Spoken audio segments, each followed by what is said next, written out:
Hello friends, have a nice day. Today we will make video about the PHP programming language.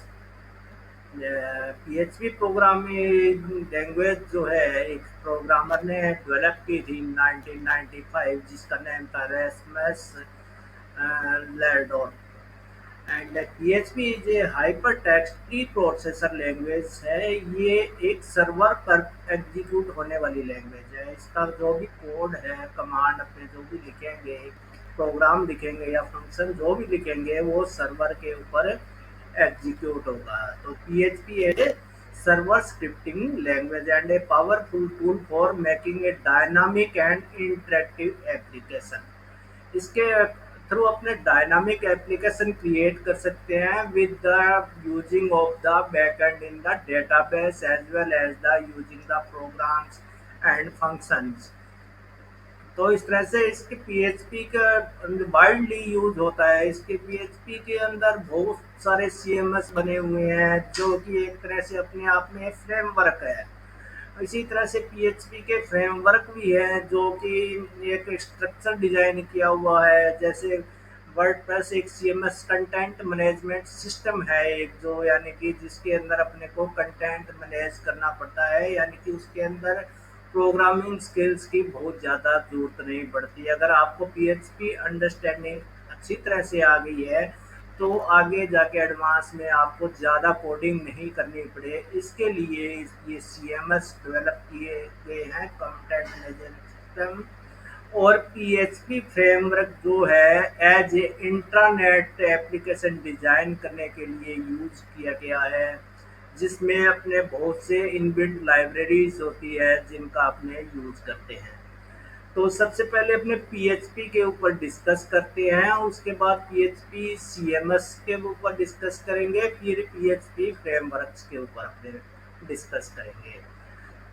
तो PHP is a widely used, free and efficiently alternative to competition such as Microsoft ASP। ये ASP की competitor है। Microsoft ASP programming language है जो उसकी competitor है ये। ठीक है, ASP.NET जो है उसकी competitor है। इसी तरह से जावा भी लैंग्वेज है।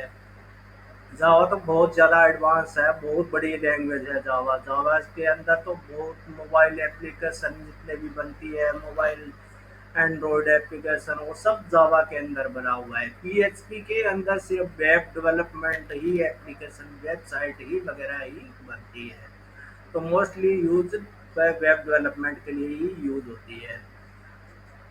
तो एक इजी टू लर्न है ये PHP का कोड। बट डॉट एक्सटेंशन जो फाइल जो है, डॉट एक्सटेंशन डॉट PHP के नेम से सेव करेंगे अपने, और PHP को एग्जीक्यूट करने के लिए उस फाइल को डायरेक्टली अपने ब्राउजर में ओपन नहीं कर सकते, वो सर्वर के ऊपर एग्जीक्यूट होगी और अपने को HTML रिस्पॉन्स है जो जनरेट करके देगी, जो कि अपने को ब्राउजर के अंदर दिखाई देगा।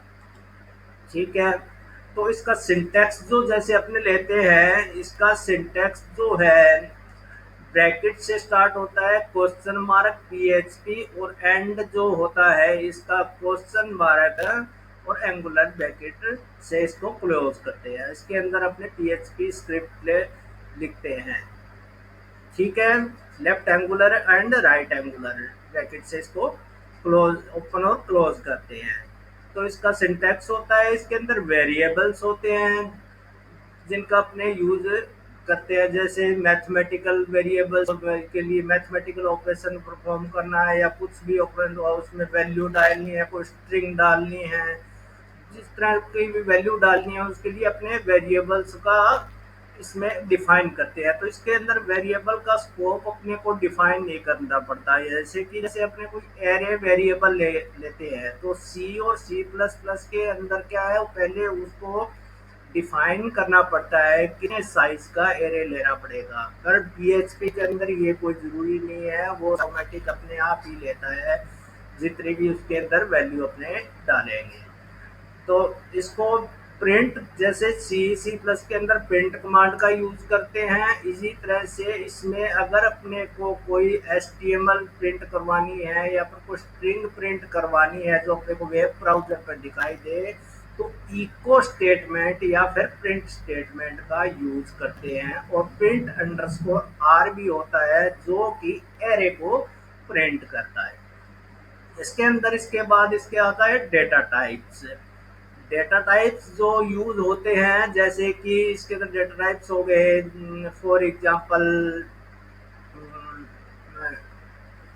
मैथमेटिकल ऑपरेशन के लिए डेटा टाइप हो गए, और स्ट्रिंग के लिए हो गए, इंटीजर हो, फ्लोट हो गए, बूलियन हो गए, ये डेटा टाइप्स होते हैं जो जैसे कि ऑपरेशन परफॉर्म करने होते हैं उनके अकॉर्डिंग अपने को डेटा टाइप्स लेना पड़ते हैं। इंटीजर, फ्लोट, मैथमेटिकल के लिए जैसे इंटीजर, फ्लोट, डबल, इस तरह के डेटा टाइप होते हैं। अब जैसे कोई स्ट्रिंग लेनी है, अपने को स्ट्रिंग में ऑपरेशन परफॉर्म करना है, जैसे कोई दो स्ट्रिंग को ऐड करना है, या फिर कोई बहुत बड़ी स्ट्रिंग है उसमें कोई फाइंड करना है, या फिर कुछ स्ट्रिंग में से कुछ हटाना है, तो इस तरह के अपने को स्ट्रिंग या फिर कोई स्ट्रिंग को एरे बनाना है, तो इस तरह के परफॉर्म करने के लिए इसमें स्ट्रिंग डेटा टाइप भी होता है।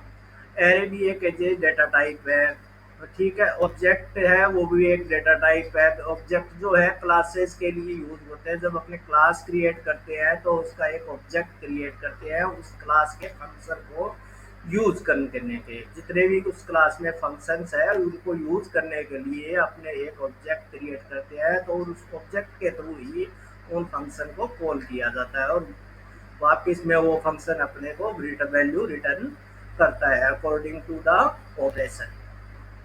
तो ठीक है, इसके अंदर नंबर्स होते हैं, कास्टिंग होती है, इसके अंदर PHP के अंदर आप जैसे कास्टिंग से रिलेटेड हम मान लो, जैसे कास्टिंग करना है यानी कि एक जो आपने फ्लोट नंबर ले रखा है और उसको आपने इंटीजर में डालना है, तो उसके लिए ये कास्टिंग का ऑपरेशन परफॉर्म होता है।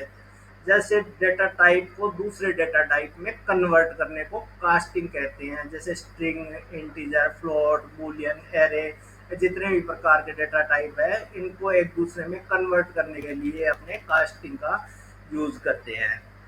उसके बाद इफ एल्स स्टेटमेंट भी इसमें होते हैं, वही सेम होते हैं जिसको मैंने पिछले वीडियो में आपको रिवाइज करवाया था। जैसे कि जावा स्क्रिप्ट में भी वही होते हैं, तो सेम प्रोसेस इसमें भी वही होता है। If else condition, if else ladder, if within if, तो इस तरह से इफ स्टेटमेंट होता है। और सेम ही स्विच स्टेटमेंट होता है। स्विच भी इफ के अकॉर्डिंग ही कंडीशन चेक्स करता है, लेकिन स्विच के अंदर एक डिफॉल्ट कंडीशन डालते हैं अपने, जो कि अगर कोई भी कंडीशन मैच ना हो तो वो कंडीशन एग्जीक्यूट हो जाए। जिस तरह से इफ एल्स लेटर लेंगे तो उसमें एल्स के अंदर जो भी पार्ट होगा, अगर किसी में इफ के अंदर मैच नहीं होता तो वो एल्स पार्ट एग्जीक्यूट हो जाता है।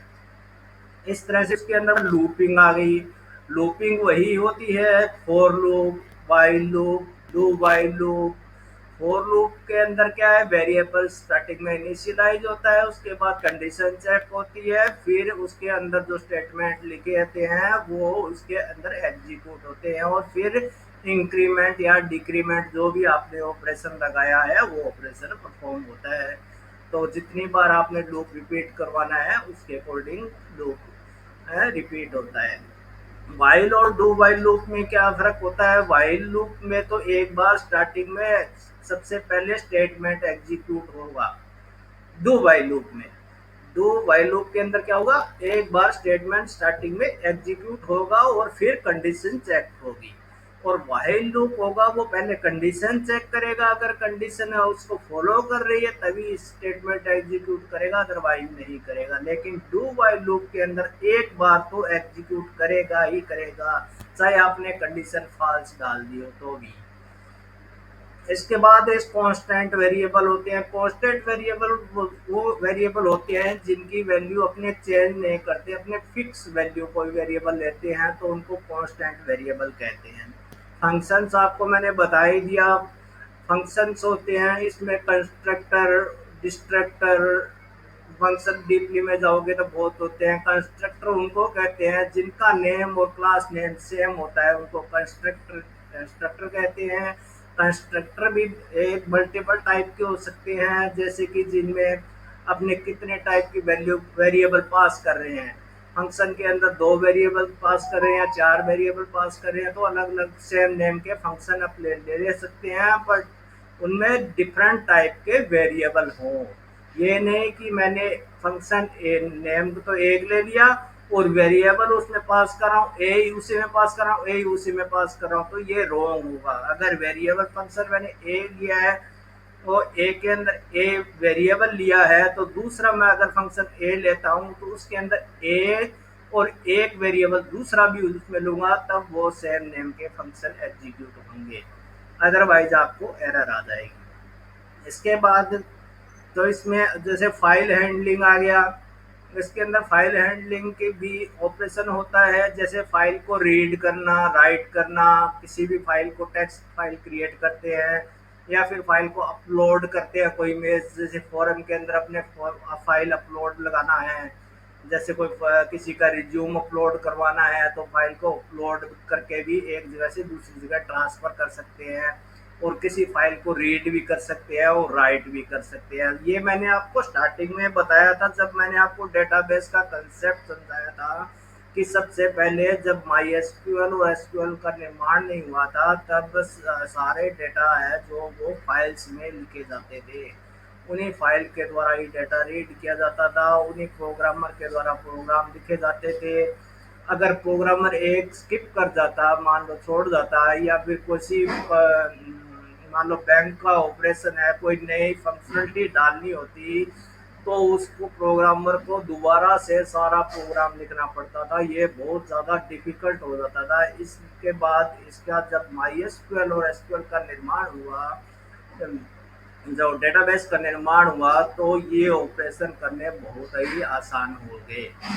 तो इस तरह से फाइल हैंडलिंग का मैंने आपको जो बताया है, इसमें फाइल क्रिएट और राइट और अपलोड वगैरह कर सकते हैं। कुकीज और सेशन भी इसके अंदर आपको, जैसे कोई वेबसाइट है तो उसकी कुकीज जनरेट करनी, कुकीज जो होती है वो क्लाइंट साइड जनरेट होती है, सेशन होता है वो एक बार ही जनरेट होता है क्लाइंट और सर्वर के अंदर। अगर आपने वो टैब क्लोज कर दी तो सेशन ब्रेक हो जाएगा, यानी कि जब तक आपकी टैब ओपन है तब तक सेशन बना रहता है, अदरवाइज सेशन ब्रेक हो जाएगा।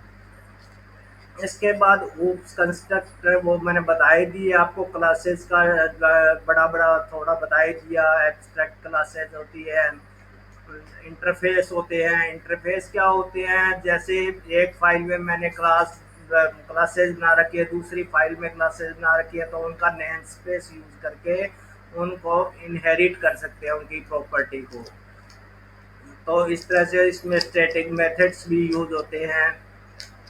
तो उसके बाद डेटाबेस के साथ इसकी कनेक्टिविटी भी कर सकते हैं, पीएचपी के थ्रू डेटाबेस के साथ कनेक्टिविटी डेटाबेस क्रिएट करना हो, या फिर कोई डेटाबेस के अंदर अपने को टेबल क्रिएट करनी हो, पहले डेटाबेस क्रिएट होगा फिर टेबल्स क्रिएट होंगी।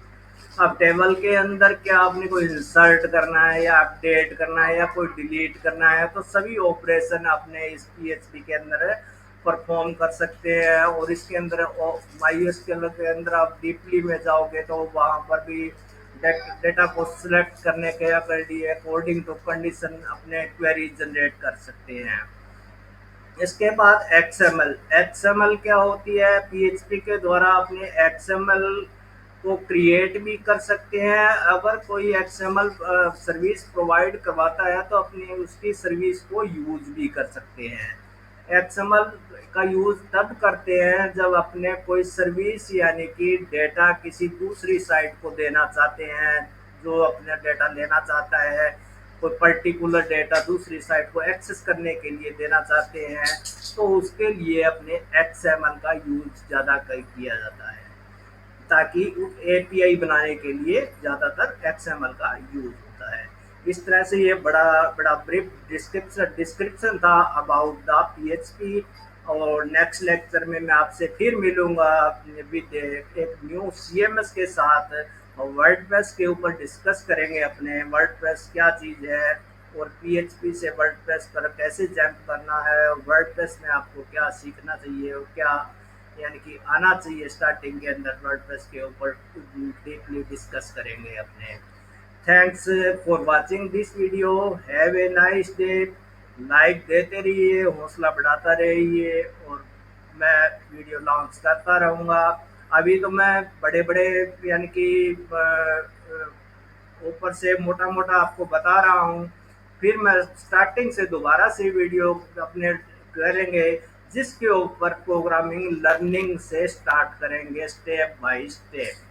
तो हर एक वीडियो के अंदर जैसे अपने पर्टिकुलर टॉपिक लेंगे, जैसे पीएचपी लैंग्वेज दिया तो उसके अंदर पर्टिकुलर टॉपिक लेंगे, उसको वाइडली डिस्कस करेंगे, उसके कैसे रन करना है, तो इस तरह के अपने शॉर्ट वीडियोस अरे बनाएंगे और उसके ऊपर डिस्कस करेंगे। Thanks, I will meet you again, have a nice day.